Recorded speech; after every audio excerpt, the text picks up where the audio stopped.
Amigos, Tengo un cuentito. uno que... Tengo un cuentito que El de- me recordó cierto ejercicio que hizo Andy en la apertura, en donde cerramos los ojos y nos fuimos al patio de la escuela de nuestra infancia. Y recordé un cuento que hice a ese mismo. Un cuento que hice para Orsay, que salió en mi último libro. O sea, es un cuento que escribí acá, en el Airbnb de acá al lado. Se llama El juego de las diferencias y dice así. Como mi hija Pipa nació en 2017, en marzo del 2023 empezó la escuela primaria. En San Antonio de Areco empezó la escuela primaria y hubo un acto en el colegio y con Julieta la acompañamos.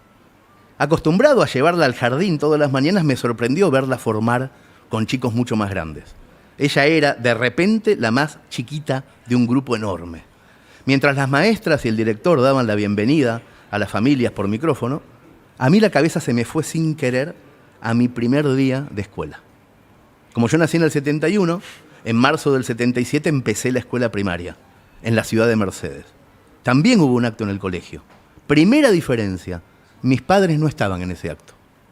Creo que fue por eso que empecé a recordar y a comparar. Miraba el acto de la escuela de mi hija de 6 años y lo contrastaba con el mismo acto en el que yo tenía 6 años. Abría los ojos y estaba en Areco en 2023. Cerraba los ojos y estaba en Mercedes en el 77.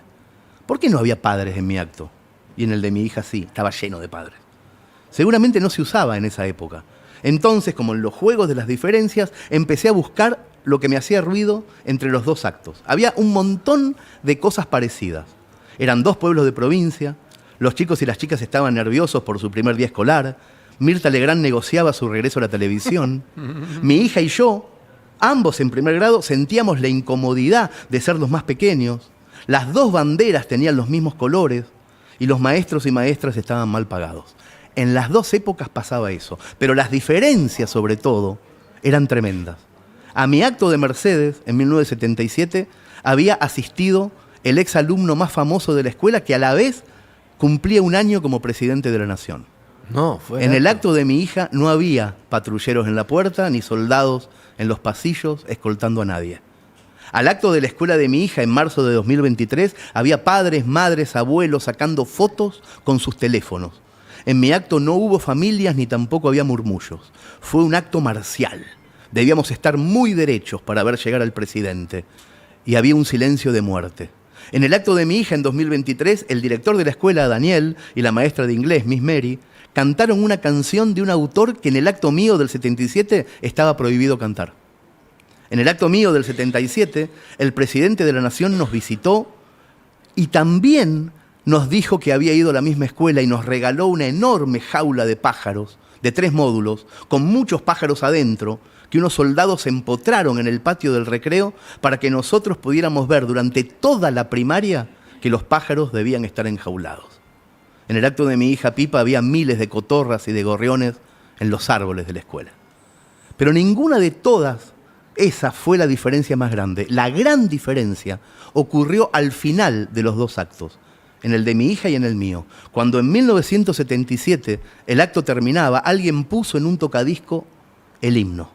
Y todos los chicos, nosotros los de primer grado, pero también los de segundo a séptimo, tuvimos que cantar el himno. Nos habían dicho a la entrada que lo hiciéramos fuerte y con emoción, porque estaría el presidente de la nación mirándonos. Y nosotros cantamos el himno fuerte. Miles de otras voces cantaban himnos en cualquier época. Y yo vi a otros chicos en otros patios cantar el himno, a veces fuerte, a veces sin ganas, a veces dormidos. En 1977 canté el himno como pude. Obviamente yo no sabía que el país estaba en su época más oscura, ni que a la familia de los muertos se les impedían los rituales del duelo, pero se podía oler la incomodidad en los pájaros enjaulados del patio y en esa manera solemne de entonar el himno. Y eso fue, el himno, lo más raro del acto de mi hija, a principios de marzo de 2023. Yo estaba distraído con mi juego de las diferencias y de repente en los parlantes sonaron los acordes del himno nacional. Mi hija empezó a cantar, los otros chicos también, pero cantaban distinto. Yo no podía descubrir qué estaba pasando, pero sin duda era algo nuevo. Los chicos estaban como locos. Y entendí el porqué en la tercera estrofa. Todas esas criaturas de 6 a 13 años habían visto hacía 3 meses nada más el Mundial de Qatar. Y estaban cantando por primera vez el himno después de haber salido campeones. Cantaban con una alegría que yo no había visto nunca en la vida, en ningún acto anterior de mi vida. Cuando la música inició la segunda vuelta, los pies de los chicos empezaron a moverse, algunas compañeras de mi hija se pusieron la mano en el pecho y casi todos tenían los ojos cerrados. Cuando esos chicos cantaron "Sean eternos los laureles", esa frase cobró un sentido nuevo. La diferencia eran chicos de 10 años orgullosos. La bandera flameaba y ellos la miraban. Había pasado algo en sus vidas que a los chicos del 77 no nos había pasado nunca. Los chicos del 2023 cantaban el himno con una alegría desbordada. Seguramente pensaban en Messi y en el Dibu y en los goles que habían gritado, pero al mismo tiempo estaban en la escuela y cantaban a los gritos su himno. Nosotros no, en el 77 no. En nuestro juego de las diferencias cantamos el himno fuerte pero sin sentir nada, mirando con tristeza a los pájaros en la jaula. En cambio, cuando en 2023 mi hija Pipe y sus compañeros de primaria terminaron el himno, espontáneamente uno de 5º grado empezó a decir "Argentina, Argentina", y todos lo siguieron, todos, maestros, alumnos, directivos, y fue tan a la vez, y fue tan fuerte que gritaron "Argentina, Argentina", que los pájaros de los árboles se alborotaron y empezaron a volar. Qué lindo cuento, Hernán. El juego de las diferencias. El año pasado lo escribiste. Está en Cuentos Contrarreloj, que Sí. es mi último libro hasta ahora.